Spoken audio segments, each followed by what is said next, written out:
జై శ్రీరామ్, అందరికీ నమస్కారం. వెల్కమ్ టు న్యూస్ అఖండ. నేను మీ కస్తూరి శ్రీధర్. బామర్దే చెప్పావా? నీ అరవింద్ ఈయన ఉన్నాడు కదా, అరవింద్ కేజ్రీవాల్ అనాల్లో కేడీవాల్ అనాల్లో కానీ రెండు ఆయనలే. రెండు ఆయనే.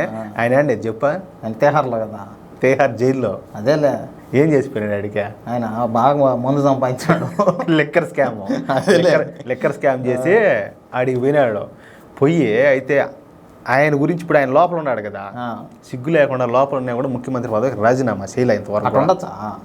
మామూలుగా అయితే ఉండకూడదు, కానీ మన చట్టాల్లో లోపాలు మారి ఉన్నాయి. ఏం చేద్దాము? మళ్ళీ ఏంటంటే బీజేపీకి 400 సీట్లు వచ్చి మళ్ళీ రాజ్యాంగాన్ని మార్చాడని చెప్పి ప్రచారం చేసే డకోటాలు డకాయిట్లు చాలా మంది ఉన్నారు మన దేశంలో. అది కూడా నీకు తెలిసిందే. ఇప్పుడు ఏంటంటే నువ్వు నిన్న చూసావు కదా ఒక న్యూస్, ఆయనంట ఈ కేడీ వాళ్ళు లోక కళ్యాణం కోసం పుట్టాడని చెప్పేసి వాళ్ళ పెళ్ళాం వచ్చేసి ఆ వారంతా ప్రచారం కూడా చేస్తుంది. ఆయనలే ఇప్పుడు కృష్ణుడు కదా ఆయన. అంటే ఆయన పుట్టడమే జైల్లో పుట్టాడు, ఈయన ఇప్పుడు జైల్లో జైలు కృష్ణుడు అయినాడు. ఆ మాదిరిగా ఇప్పుడు అట్లా డెకైట్ ఇంకొక ఆయన ఉంటాడు. ఓహో, ఇంకొక ఆయన ఆయన జార్ఖండ్లో ఉంటాడు. అన్నీ చెప్తా చూడు. ఓకే. జార్ఖండ్లో ప్రస్తుతం ఇండీ కూటమి ప్రభుత్వం నడుస్తుంది. ఇండీ కూటమి అంటే ఎవరు? ఈ కాంగ్రెస్ కూటమి, యూపీఏ కూటమి. జార్ఖండ్లో ఈ జేఎంఎం పార్టీ అంటే జార్ఖండ్ ముక్తి మోర్చా పార్టీ, అలాగే ఈ కాంగ్రెస్ పార్టీలు కలిసి ఈ జార్ఖండ్లో ప్రభుత్వాన్ని అయితే నడుపుతున్నాయి ప్రస్తుతం. అయితే జార్ఖండ్ ప్రస్తుత ముఖ్యమంత్రి హేమంత్ సోరెన్. ఈయన పచ్చి అవినీతి పరుడు. నేను చెప్పినా చూడు ఇంత ముందుగా కేడీవాల్ మాదిరా ఆయన నేనే హేమంత్ సోరెన్ అంటే వాళ్ళ బ్రదరేనా? ఆయన బ్రదరేనా అలా. అంతేకాకుండా ఇతను వచ్చేసి బద్ద హిందూ వ్యతిరేక కూడా.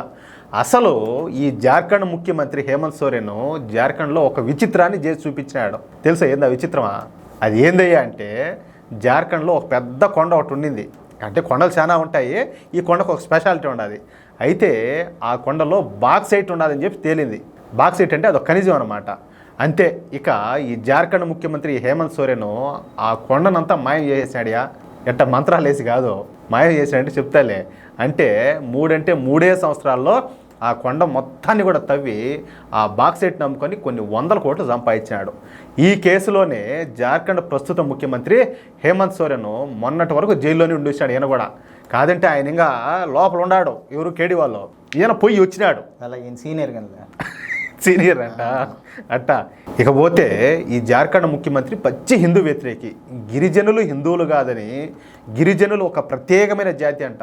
పెద్ద ఎత్తున గిరిజనుల్లో ఈ చీలికి తేవడానికి ప్రయత్నం చేశాడు. దాన్ని బట్టి మీరు అర్థం చేసుకోవచ్చు వీడు ఎంత డెకాయిట్. కానీ ఈ హేమంత్ సోరెన్ దురాలోచనలు అయితే ఫలించలా. ఇక్కడ ఆర్ఎస్ఎస్ బీజేపీలు బలంగా ఉండడంతో ఈ హేమంత్ సోరెన్ ఏంటంటే ఈయన వేసిన పాచికలు ఆడ పార్లా. అయితే బీజేపీ చేసిన చిన్న తప్పుల మూలంగా జార్ఖండ్లో 2019లో జరిగిన ఎన్నికల్లో ఈ హేమంత్ సోరెన్ గెలిచి ముఖ్యమంత్రి అయిపోయినాడు. అర్థమైంది కదా మీకు? ఇక మళ్ళీ ఈ జార్ఖండ్ అసెంబ్లీ ఎన్నికల సీజన్ వచ్చేసింది. వచ్చే నవంబర్లో కానీ లేదా డిసెంబర్లో కానీ ఈ జార్ఖండ్ ఎన్నికలు జరిగే అవకాశం ఉండాలి. అయితే ఈసారి జార్ఖండ్ అసెంబ్లీ ఎన్నికల్లో ఎవరు గెలుస్తారు అని చెప్పి ఈ టైమ్స్ నౌ మ్యాటరేజ్ సంస్థలు ఒపీనియన్ పోల్ అయితే నిర్వహించినాయి. ఈ టైమ్స్ నౌ మ్యాటరేజ్ ఒపీనియన్ పోల్ ప్రకారం, అంటే వీళ్ళ సర్వే ప్రకారం, జార్ఖండ్లో మొత్తం 81 అసెంబ్లీ స్థానాలు ఉండగా ఇప్పటికిప్పుడు ఎన్నికలు జరిగితే, అంటే ఇప్పుడే కదా వాళ్ళు ఒపీనియన్ పోల్ తీసుకునేది, భారతీయ జనతా పార్టీకు 41 నుంచి 51 సీట్లు, అలాగే ఇండీ కూటమికి, అంటే ఇది కాంగ్రెస్ కూటమి ఉండదు కదా, కాంగ్రెస్, కమ్యూనిస్టులు, అలాగే ఈ జార్ఖండ్ ముక్తి మోర్చా ఈ పార్టీల కూటమి అనమాట, వీళ్లకు 24 నుండి 34 సీట్లు రానున్నాయంట. ఇక మిగిలిన వాళ్లకు 4 నుంచి 9 సీట్లు వచ్చే అవకాశం ఉండాలి. ఇక ఓటింగ్ శాతం చూసుకుంటే ఎన్డీఏకు ఏకంగా 50% ఓట్లు రానున్నాయి. అలాగే ఈ ఇండి కూటమి అంటే ఎవరు? ఈ 50 ఏళ్ళ యువనేత ఉన్నాడు కదా రాహుల్ గాంధీ, వాళ్ళ కూటమికి కేవలం 30% ఓట్లతో సరిపెట్టుకొని ఉండాలి. ఇక ఇతరులకు 20% ఓటింగ్ రానున్నట్టు ఈ టైమ్స్ ఆఫ్ మ్యాటరేజ్ సంస్థలు అయితే తమ సర్వేలో వెల్లడించినాయి. అది విషయం. మొత్తానికైతే ఈ దఫాలో ఆ జార్ఖండ్ ప్రజలకైతే ఒక గ్రహం అయితే వదిలిపోని ఉండాలి. ఎలక్షన్ తర్వాత మళ్ళీ వాళ్ళకైతే మంచి రోజులు వచ్చినట్టే. అదే విషయం.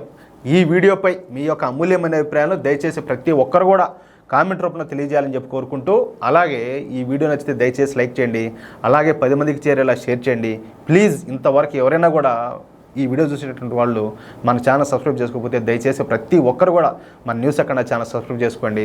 మేము అందించే ఇటువంటి ఎన్నో ఇంట్రెస్టింగ్ వార్తలను ఎప్పటికప్పుడు పొందడం కోసం, అంటే మీకు నోటిఫికేషన్ ప్రతి వీడియోకి సంబంధించి రావాలంటే తప్పనిసరిగా బెల్ సింబల్ క్లిక్ చేయండి. ప్లీజ్ సపోర్ట్ చేయండి. జై శ్రీరామ్.